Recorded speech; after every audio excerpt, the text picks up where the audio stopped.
ગુજરાતી ભાષાના દરેક શબ્દની અંદર ખબર છે એક આખું વિજ્ઞાન છુપાયેલું છે. આજે આપણે એ જ વિજ્ઞાનને સમજવાના છીએ જેને કહેવાય છે ધ્વનિ શ્રેણી. સમજો કે આ એક એવી ચાવી છે જે શબ્દોની અંદરની રચનાના તાળા ખોલી નાખશે.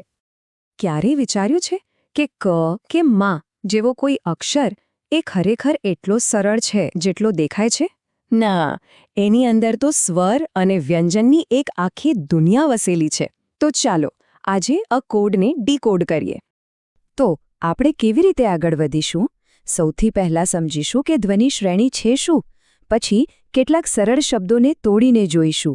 એના પછી આવશે સૌથી મહત્વનો ભાગ, નિયમો અને અપવાદો, અને પછી જરા અઘરા એવા જોડાક્ષરનું વિશ્લેષણ કરીશું. અને છેલ્લે એક વાત જે સૌથી જરૂરી છે, પ્રેક્ટિસ.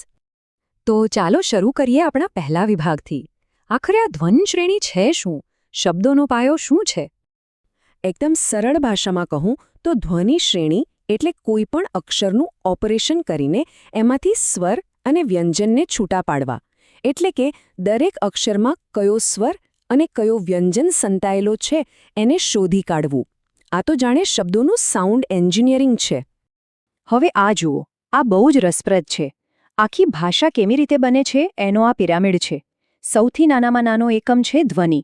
ધ્વનિ ભેગા મળીને અક્ષર બનાવે, અક્ષરોથી શબ્દ બને અને શબ્દોથી બને વાક્ય.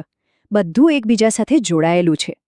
ઓકે, થિયરી તો સમજાઈ ગઈ. ચાલો હવે પ્રેક્ટિકલી જોઈએ કે આ કામ કેવી રીતે કરે છે. આપણો બીજો વિભાગ, સરળ શબ્દોનું વિગ્રહ. ચાલો એકદમ જાણીતો શબ્દ લઈએ, કિશન. અહીંયા કી કેવી રીતે બન્યો? તો કે અડધો ક અને એની સાથે જોડાયો ઈ સ્વર. હવે જ્યારે પણ આપણે વ્યંજનમાંથી સ્વરને બહાર કાઢીએ ત્યારે એ વ્યંજન નીચે ખોડો લાગે, એટલે કે એ અડધો થઈ જાય. એવી જ રીતે શ એટલે શ વત્તા અ, અને છેલ્લે વધ્યો ન, જે ખાલી ન લખાશે. પણ કેમ? એની પાછળનો અ ક્યાં ગયો એની ચર્ચા આપણે આગળ કરીશું. બીજું એક ઉદાહરણ જોઈએ, મહેશ. અહીં મ એટલે મ વત્તા અ, હે એટલે હ વત્તા એ, અને ફરીથી અંતમાં ખાલી શ. આ બંને ઉદાહરણ પરથી એક વાત તો સ્પષ્ટ છે કે દરેક અક્ષર સ્વર વગર અધૂરો છે. પણ હા, શબ્દના છેડે આવતા અક્ષર માટે કંઈક અલગ નિયમ લાગે છે. સરળ શબ્દો તો ઠીક છે, પણ વ્યાકરણની અસલી મજા તો એના નિયમો અને ખાસ કરીને અપવાદોમાં છે. તો હવે આવે છે ત્રીજો અને સૌથી મહત્વનો વિભાગ.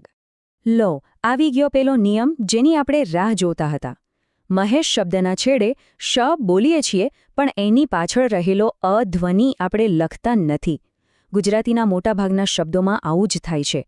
પણ સામે પાટલો શબ્દ જુઓ, અહીં છેલ્લે ઓ સ્વર એકદમ સ્પષ્ટ સંભળાય છે, એટલે એને લખવો જ પડે. ટૂંકમાં નિયમ એ છે કે જો છેલ્લે અ સિવાય કોઈ બીજો સ્વર હોય તો એને હંમેશા લખવાનો. અને દરેક નિયમનો એક અપવાદ તો હોય જ, બરાબર ને? જો કોઈ શબ્દના છેડે જોડાક્ષર આવતો હોય, જેમ કે અન્નમાં ન, તો ભલે ઉચ્ચારમાં ખાલી ન બોલાતો હોય તો પણ એની પાછળ અ લખવો ફરજિયાત છે. આ એક નાનકડી પણ બહુ અગત્યની વાત છે. હવે વાત કરીએ રેફની. અક્ષરની ઉપર જે નાની એવી નિશાની દેખાય છે ને, એ હકીકતમાં અડધો ર છે, અને એનો નિયમ એના ઉચ્ચારમાં જ છુપાયેલો છે. ઉદાહરણ તરીકે આશીર્વાદ. જરા ધીમેથી બોલીને જુઓ, આ શીર્વાદ. સાંભળ્યું? વ બોલતા પહેલા રનો ધ્વનિ આવે છે. બસ વિગ્રહ કરતી વખતે પણ એ જ ક્રમ જાળવવાનો.